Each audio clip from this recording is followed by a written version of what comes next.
আপনি কি একবারও আমের আচার এইভাবে বানিয়েছেন? যদি না বানিয়ে থাকেন তাহলে এই ভিডিওটা আপনার জন্য। কাঁচা আমের এই টকঝাল মিষ্টি আমের আচার তৈরি করার জন্য আমি এখানে 1 কেজি পরিমাণ আম কেটে ভিজিয়ে নিয়েছি। মোটামুটি আধা ঘন্টা আগে চুন আর লবণ জলের মধ্যে ভিজিয়ে রেখেছিলাম। আর দেখুন আমের কষটাও বেরিয়ে গেছে, আর বেরিয়ে দেখুন জল একদম কালো হয়ে গেছে। তো এবার ভালো জল দিয়ে ধুয়ে নিতে হবে। পরিষ্কার জল দিয়ে ধুয়ে নিয়ে একটা শুকনো কাপড় দিয়ে মুছে নিতে হবে। তো ভালো করে মুছে নেওয়া হয়ে গেলে একটু বাতাসে রেখে দিতে হবে। আচারের জন্য মশলাটা তৈরি করে নিতে হবে। আমি এখানে কড়ার মধ্যে 2 চামচ পরিমাণ পাঁচফোড়ন দিয়ে দিলাম আর 2টো সিটকি মরিচ দিয়ে দিলাম। এবার হালকা আছে এগুলো ভেজে নিতে হবে। এবার এর মধ্যে 250 গ্রামের একটু কম চিনি দিয়ে দিলাম। এবার এই চিনির মধ্যে শুকনো আমগুলো দিয়ে দিলাম, লবণ দিয়ে দিলাম। এবার লবণ চিনির মধ্যে আমগুলো মিশিয়ে নিচ্ছি। সাথে সাথে দিয়ে দিলাম একদম সামান্য হলুদ গুঁড়া, মরিচের গুঁড়া। সবকিছু মিশিয়ে নেওয়ার পরে দিয়ে দিচ্ছি 1/2 চামচ পরিমাণ ভিনেগার। তো সবকিছু ভালো করে মেশানো হয়ে গেলে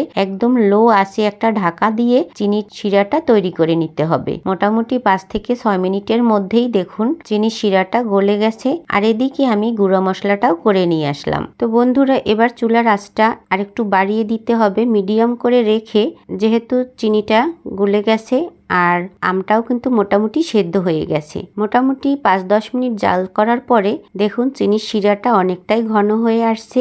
এবার এর মধ্যে গুঁড়ো মশলাটা অ্যাড করে দিতে হবে। মোটামুটি 15 থেকে 20 মিনিটের মধ্যেই আমের আচারটা তৈরি করা হয়ে যায়। হলুদ মরিচের কাঁচা গন্ধ আসবে না, আর খেতেও কিন্তু খুবই সুস্বাদু এবং সুস্বাস্থ্যকর।